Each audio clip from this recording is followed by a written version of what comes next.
¿Se puede morir de soledad? No, claro que no. La soledad no figura como causa de muerte en ningún certificado. Pero Elena Vargas, a sus 68 años recién cumplidos, sentía que el alma se le iba secando día tras día en aquel piso luminoso de Triana que antes rebosaba vida y ahora solo acumulaba silencio. Hacía un año, un mes y 3 días que Antonio se había ido, llevándose consigo las risas, las conversaciones a media voz y esa sensación de estar completa. Ahora, el único sonido constante era el tic-tac del reloj del salón, un metrónomo cruel que marcaba el paso lento de las horas vacías. El piso, cuidado con esmero, olía a limpio, a cera de muebles, y si abrías la ventana que daba al patio interior, a veces llegaba una bocanada dulce de azahar de los naranjos vecinos. Elena mantenía las rutinas, la compra, la limpieza, alguna visita esporádica a la iglesia, pero eran gestos automáticos, cáscaras vacías. Su pelo plateado, recogido en un moño bajo que dejaba escapar algún mechón rebelde, enmarcaba un rostro donde la bondad y una inteligencia serena luchaban contra una tristeza que se había instalado en sus ojos castaños. A menudo, sus dedos, ligeramente deformados por una incipiente artrosis, buscaban inconscientemente el tacto frío del pequeño medallón de oro que Antonio le regaló en su 20º aniversario, un ancla en medio de la deriva. Su hija Sofía, tan práctica y resolutiva ella, le había regalado una tablet hacía unos meses. Para que te mantengas conectada, mamá. Puedes leer el periódico, ver recetas, hasta hablar con nosotros por videollamada. Elena la había aceptado con una sonrisa forzada. La tecnología la abrumaba. Apenas se manejaba con el WhatsApp para recibir las fotos de sus nietos adolescentes, tan altos ya, tan ajenos a ese pozo de melancolía en el que ella flotaba. Sofía vivía en Madrid, atrapada en la vorágine del trabajo y la familia. La quería, Elena lo sabía, pero sus visitas eran cortas, sus llamadas a menudo apresuradas. «No quiero dar la lata», se repetía Elena, y así el orgullo levantaba un muro invisible entre madre e hija. Una tarde gris de noviembre, mientras trasteaba sin rumbo por la tablet, siguiendo un impulso vago, sugerido por un artículo sobre encontrar amigos con intereses comunes, se registró en una red social dedicada a aficionados a la lectura y la cultura. Rellenó su perfil con desgana. Elena Vargas, viuda, Sevilla, aficionada a la lectura, especialmente Galdós y Machado y la música clásica. Y entonces, entre las sugerencias de personas que podrías conocer, apareció un rostro. Un hombre de unos 60 y tantos, canoso, con una sonrisa amable y ojos claros que parecían mirar directamente a través de la pantalla.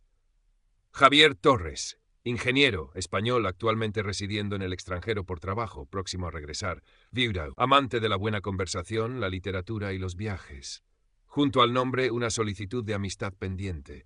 Elena sintió un respingo. El corazón, ese músculo aletargado, pareció despertar con una sacudida. Miró la foto. Era un hombre atractivo, de aspecto distinguido. ¿Ingeniero? Antonio había sido aparejador, un hombre de números. Sí, pero práctico, terrenal. Este Javier parecía diferente. Más sofisticado, quizás. ¿Residiendo en el extranjero? ¡Qué intriga! ¿Viudo? Una punzada de afinidad la recorrió. Él también sabía lo que era perder, lo que era el silencio. Dudó. ¿Aceptar a un completo desconocido? Sofía le había advertido 1000 veces sobre los peligros de Internet, pero la soledad pesaba tanto, y esa sonrisa parecía tan sincera. Con un suspiro tembloroso tocó el botón de aceptar. Casi al instante llegó un mensaje. «Hola, Elena. Gracias por aceptar. Me ha llamado la atención tu amor por Machado. Pocas personas hoy en día aprecian la hondura de sus versos. Un placer encontrarte aquí, Javier». Elena releyó el mensaje varias veces. Sencillo, educado, directo a uno de sus refugios más íntimos, la poesía. Sintió un calor incipiente en las mejillas. Tecleó una respuesta, borrándola y reescribiéndola varias veces hasta que le pareció adecuada. «Hola, Javier. El placer es mío. Cierto, Machado es un compañero constante. Un saludo desde Sevilla». Y así, con la timidez de una adolescente y la esperanza frágil de quien ha conocido la pérdida, Elena Vargas abrió una puerta digital a lo desconocido, sin sospechar que al otro lado no esperaba la compañía anhelada, sino una red tejida con hilos de plata y engaño. Los días siguientes se transformaron. La tablet, antes un objeto ajeno y frío, se convirtió en el centro del universo de Elena. Esperaba con ansia la notificación de un nuevo mensaje de Javier, y él no fallaba. Sus conversaciones fluían con una facilidad asombrosa. Hablaban de libros, de música, Él parecía conocer cada sinfonía de Beethoven, cada ópera de Verdi, de viajes que él había hecho, o decía haber hecho, a lugares exóticos que Elena solo conocía por documentales. Javier era un conversador nato, atento, halagador. Tienes una sensibilidad especial, Elena. Se nota en cómo hablas de los libros, de la vida. Hacía tiempo que no conectaba así con alguien. Pequeñas frases lanzadas con aparente espontaneidad que iban directas al corazón necesitado de Elena. Pronto pasaron a las llamadas telefónicas. Su voz era cálida, pausada, con un acento neutro, casi sin inflexiones geográficas. Podría ser de cualquier parte de España. Le contó su historia. Ingeniero de prestigio, había trabajado en proyectos importantes en Sudamérica durante años. Su mujer, Isabel, francesa, había fallecido hacía 3 años de una enfermedad repentina. Una historia triste contada con la dosis justa de emoción contenida que resonó profundamente en Elena. Él también estaba solo. Él también planeaba regresar a España, a Andalucía concretamente. Siempre he soñado con vivir cerca del mar o quizás en Sevilla. Dicen que tiene una luz especial. Elena se sentía flotar. La grisura de su vida se teñía de colores. Se arreglaba un poco más, tarareaba mientras hacía las tareas domésticas. Cuando hablaba con Sofía por teléfono, se esforzaba por sonar normal, pero le costaba ocultar una cierta euforia. ¿Estás bien, mamá? Te noto. Distinta. Bien, hija, bien. Cosas mías. No se atrevía a contarle sobre Javier. ¿Qué iba a pensar? ¿Una vieja ilusionada con un desconocido de Internet? Y Carmen, su amiga Carmen, tan directa, tan escéptica. Tampoco. Se veían para tomar café en la terraza de siempre, cerca del puente de Triana. ¿Alguna novedad, Elena? Nada, hija, lo de siempre, aburrida. Mentía y se sentía un poco culpable, pero la burbuja que compartía con Javier era demasiado preciosa, demasiado frágil para exponerla al mundo real. Javier empezó a introducir notas más personales. Pienso mucho en ti, Elena. Me gustaría tanto poder tomar un café contigo, pasear por el parque de María Luisa. Elena sentía que el corazón le daba un vuelco cada vez. Él le pedía fotos de Sevilla, de su patio. Ella se las enviaba, encantada de compartir su pequeño mundo con él. Él, a cambio, le mandaba fotos suyas. Javier sonriendo en una playa lejana, Javier con un casco de obra en lo que parecía un gran proyecto, Javier elegante en una cena formal, siempre solo, siempre con esa media sonrisa amable. Un día la conversación tomó un giro inesperado. Elena, querida, tengo un pequeño contratiempo, una tontería en realidad, pero me tiene bloqueado. Resulta que para liberar unos equipos de medición que necesito para cerrar mi último proyecto aquí, me piden una tasa administrativa que no esperaba. Son unos 300 euros. Normalmente no sería nada, pero tengo casi todo mi capital invertido en unos fondos a plazo fijo y no puedo tocarlo hasta dentro de unas semanas. Es ridículo, pero sin eso no puedo avanzar y, por tanto, no puedo agilizar mi regreso a España. Hizo una pausa. Sé que es un atrevimiento pedirte esto, pero ¿sería posible que me prestaras esa cantidad? Te la devolvería en cuanto tuviera acceso a mis fondos, por supuesto. Entenderé perfectamente si no puedes o no quieres. Elena se quedó helada. ¿Dinero? La primera alarma sonó en su cabeza, un tintineo débil pero perceptible. Le pareció extraño. Un ingeniero de prestigio apurado por 300 euros, pero la voz de Javier sonaba tan natural, tan avergonzada casi. Y él había sido tan bueno con ella, la había escuchado, la había hecho sentir viva de nuevo. ¿Y si era verdad? Rechazarlo ahora podría romper esa conexión mágica. Además, ¿qué eran 300 euros comparados con la felicidad que él le estaba dando? Claro, Javier, no te preocupes. Dime cómo te lo hago llegar. Él le indicó una forma de transferencia a través de una plataforma online que Elena apenas conocía. Le costó un poco, pero finalmente lo consiguió. La gratitud de Javier fue desbordante. Eres un ángel, Elena. No sabes lo que esto significa para mí. Es una prueba más de tu generosidad y de que nuestra conexión es especial. Esa noche, Elena durmió mal. La duda, como una pequeña semilla, había sido plantada. Tocó su medallón bajo el camisón.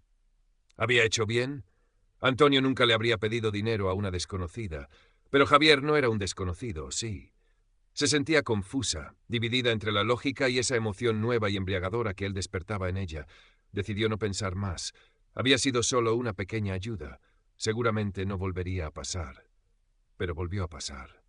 Unas semanas después fue un problema con un billete de avión que había comprado con antelación y que ahora necesitaba cambiar urgentemente debido a una reunión inesperada e ineludible del proyecto.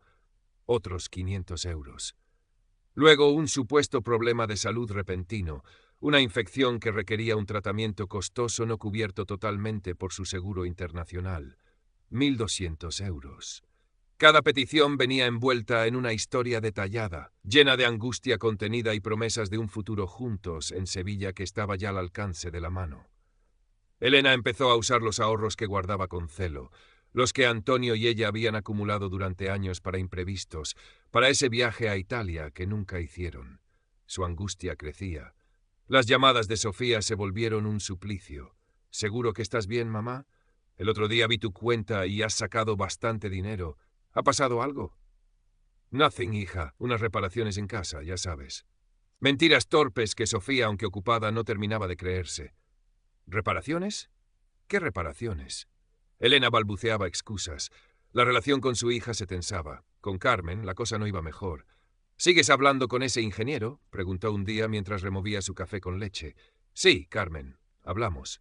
¿Y no te parece raro? Un hombre así, tan perfecto, tan atento y tan lejos.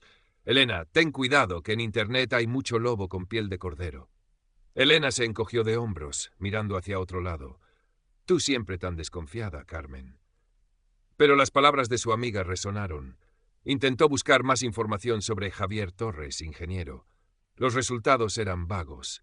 Había muchos Javier Torres, muchos ingenieros. Ninguna foto coincidía exactamente con las que él le enviaba, aunque algunas se parecían vagamente a hombres en páginas de empresas internacionales o redes profesionales como LinkedIn, pero con otros nombres, otras historias. Se lo comentó a Javier. Él se rió. Claro, Elena, es que uso un seudónimo en esa red social por privacidad. Mi trabajo a veces es delicado y las fotos, bueno, algunas son antiguas, otras quizás retocadas. Ya sabes cómo es esto. Sus explicaciones fluidas, razonables, si querías creerlas. Pidió una videollamada. Quería verle, oírle y ver su rostro al mismo tiempo. Él accedió, pero la conexión fue pésima. La imagen se congelaba, pixelada, oscura. Apenas distinguía una silueta en una habitación en penumbra. Lo siento, Elena. La conexión aquí es terrible. ¡Qué frustración! Tengo tantas ganas de verte bien. Y la llamada se cortó abruptamente. Lo intentaron un par de veces más, siempre con el mismo resultado frustrante. Javier se disculpaba profusamente. Elena quería creerle, necesitaba creerle. La alternativa era demasiado aterradora. Ya había invertido demasiado, no solo dinero, sino esperanzas, sueños, pedazos de su corazón roto que él parecía haber recompuesto. La situación llegó a un punto crítico una mañana de febrero. El sol entraba a raudales por la ventana, pero Elena sentía un frío glacial en el alma. Javier la había llamado la noche anterior, con la voz quebrada por la emoción. Elena, mi amor. Era la primera vez que usaba esa palabra. Estoy a un paso, he conseguido vender unas acciones, he resuelto casi todo. Solo necesito un último empujón. Una cantidad importante, lo sé. 5.000 euros. Con eso compro el billete definitivo, pago la penalización por cancelar mi contrato de alquiler aquí antes de tiempo y cubro los gastos de envío de mis cosas personales. Es lo último, te lo juro. En una semana, máximo 10 días, estaré en Sevilla. Podremos empezar nuestra vida juntos. Imagínalo, Elena. Paseos por el Guadalquivir, cenas en Triana, despertar cada mañana a tu lado. 5.000 euros. Era casi todo lo que le quedaba en su cuenta de ahorros. Elena sintió vértigo, el estómago se le contrajo. Miró alrededor de su salón las fotos de Antonio, de sus nietos sonrientes. ¿Qué estaba haciendo? Esto era una locura. Pero la voz de Javier, su promesa de un futuro sin soledad, era un canto de sirena demasiado poderoso. Está bien, Javier, susurró con la voz temblorosa. Te los enviaré. Al día siguiente fue al banco. La empleada, una chica joven que la conocía de vista, levantó una ceja al ver la cantidad de la transferencia internacional que Elena solicitaba. ¿Está segura, doña Elena? Es una suma considerable. ¿A quién va dirigida, si no es indiscreción? Elena murmuró algo sobre ayudar a un familiar en el extranjero. La chica no pareció convencida, pero tramitó la operación. Al salir del banco, Elena se sentía mareada, como si caminara sobre algodón. Había cruzado un punto de no retorno. Esa misma tarde sonó el teléfono. Era Sofía. «Mamá, Acabo de recibir una alerta del banco por una transferencia muy grande desde tu cuenta. 5.000 euros. ¿Qué está pasando? Dime la verdad ahora mismo. La voz de Sofía era una mezcla de preocupación y enfado. Elena intentó balbucear otra excusa, pero se derrumbó. Rompió a llorar desconsoladamente. No lo sé, Sofía, no lo sé. Es Javier. Sofía no necesitó oír más. La historia completa salió a borbotones entre sollozos. El ingeniero viudo, las promesas, las peticiones de dinero, las videollamadas fallidas, la última y desesperada transferencia. Sofía escuchó en silencio, conteniendo su propia angustia. Mamá, escúchame. Voy para allá. Cojo el primer ave. No hagas nada más. No contestes si te llama. Espérame. Las horas hasta que Sofía llegó fueron una tortura. Elena vagaba por la casa como un fantasma, mirando la tablet con una mezcla de terror y una absurda esperanza residual. ¿Y si Sofía estaba equivocada? ¿Y si Javier era real y ella acababa de arruinarlo todo? Sofía llegó entrada la noche, con el rostro tenso, pero tratando de mostrar calma. Abrazó a su madre con fuerza. Luego se sentó a su lado en el sofá, la tablet entre ambas. Mamá, tenemos que mirar esto juntas. Con calma. Con paciencia, pero con una determinación firme, Sofía empezó a deshacer la telaraña. Primero, las fotos. Usando la función de búsqueda inversa de imágenes, algo que Elena ni siquiera sabía que existía, encontraron el origen de varias de las fotos de Javier. El hombre sonriente desde la playa era un modelo de un banco de imágenes gratuitas. El del casco de obra era un ingeniero alemán en una noticia sobre una construcción en Baviera. El elegante de la cena pertenecía al perfil de LinkedIn de un arquitecto jubilado de Valencia. Ninguno era Javier Torres. Elena miraba la pantalla con los ojos desorbitados. Cada imagen encontrada era un martillazo en su corazón. Pero, ¿cómo?, susurró. Sofía siguió. Analizaron las historias de Javier, las inconsistencias que Elena, cegada por la ilusión, había pasado por alto. Los plazos que nunca se cumplían, las excusas cada vez más rocambolescas. Buscaron artículos sobre estafas románticas, sobre catfishing. Los patrones eran idénticos. La manipulación emocional, el aislamiento de la víctima, las peticiones de dinero escalonadas, las promesas de un futuro juntos que nunca llegaba. La verdad cayó sobre Elena con un peso insoportable. No había Javier Torres ingeniero, no había alma gemela viuda, no había futuro compartido. Solo un estafador sin escrúpulos al otro lado del mundo, probablemente riéndose mientras contaba el dinero que le había robado. El dinero de Antonio. El dinero de sus ahorros. Pero eso era lo de menos. Lo que dolía hasta desgarrar era la traición, la humillación, la sensación de haber sido increíblemente estúpida.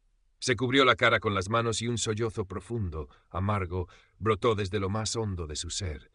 Sofía la abrazó, dejando que llorara, sintiendo la fragilidad de su madre como nunca antes. No había reproches en su mirada, solo un dolor compartido y un amor inmenso. Cuando las lágrimas amainaron un poco, lo primero que hicieron fue bloquear el número de Javier, su perfil en la red social, cualquier vía de contacto.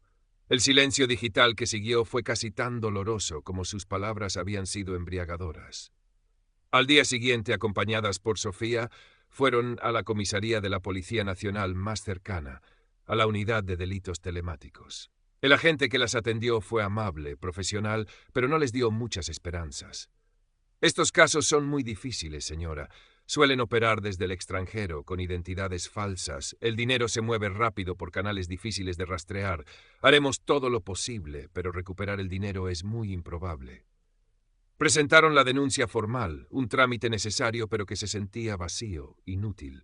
Los días que siguieron fueron un túnel oscuro. Elena apenas comía, no quería salir de casa. La vergüenza la consumía. ¿Cómo había podido ser tan ciega, tan ingenua? Sentía que llevaba la palabra tonta escrita en la frente. Sofía se quedó con ella una semana, cuidándola, escuchándola sin juzgar, simplemente estando ahí.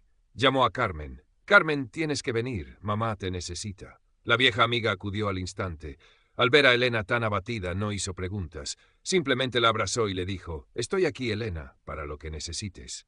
La recuperación fue lenta, dolorosamente lenta. Hubo días de rabia, días de profunda tristeza, días en que la apatía lo cubría todo. Sofía la llamaba a diario, la animaba a dar pequeños pasos. Carmen la sacaba a rastras a dar un paseo corto por la orilla del Guadalquivir o a tomar un café rápido en su sitio de siempre. Poco a poco, Elena empezó a hablar de lo sucedido, primero con Sofía, luego con Carmen. Contarlo en voz alta, aunque humillante, también era liberador. Se dio cuenta de que no estaba sola, de que el amor real, el tangible, estaba ahí, en la paciencia de su hija, en la lealtad de su amiga. Pasaron los meses. La herida seguía ahí, una cicatriz sensible al tacto, pero ya no sangraba constantemente. Elena empezó a retomar algunas de sus antiguas aficiones. Volvió a sus libros, a su música clásica. Se apuntó a un taller de cerámica en el centro cívico del barrio, algo que siempre había querido hacer. Allí conoció a otras mujeres, compartió risas tímidas, conversaciones triviales que eran bálsamo para su alma herida. Una tarde de primavera, mientras cuidaba las macetas de geranios en su balcón, oliendo el aire cargado del perfume de los naranjos en flor, sonó el teléfono. Era Sofía. Elena contestó con calma. Hablaron de los nietos, de los planes para el verano. Ya no había secretos ni tensiones entre ellas. Al colgar, Elena miró el medallón de Antonio que aún colgaba de su cuello. Lo tocó suavemente. Ya no era un ancla a un pasado perdido ni un recordatorio de su reciente error. Era simplemente un símbolo de amor, del amor real que había conocido y del que aún la rodeaba. Respiró hondo el aire tibio de Sevilla. La soledad seguía siendo una sombra, pero ya no la definía. Cogió su bolso. Iba a dar un paseo por Triana, quizás hasta el puente, a ver el río correr. Despacito, pero con paso firme, Elena Vargas volvía a caminar por su propia vida.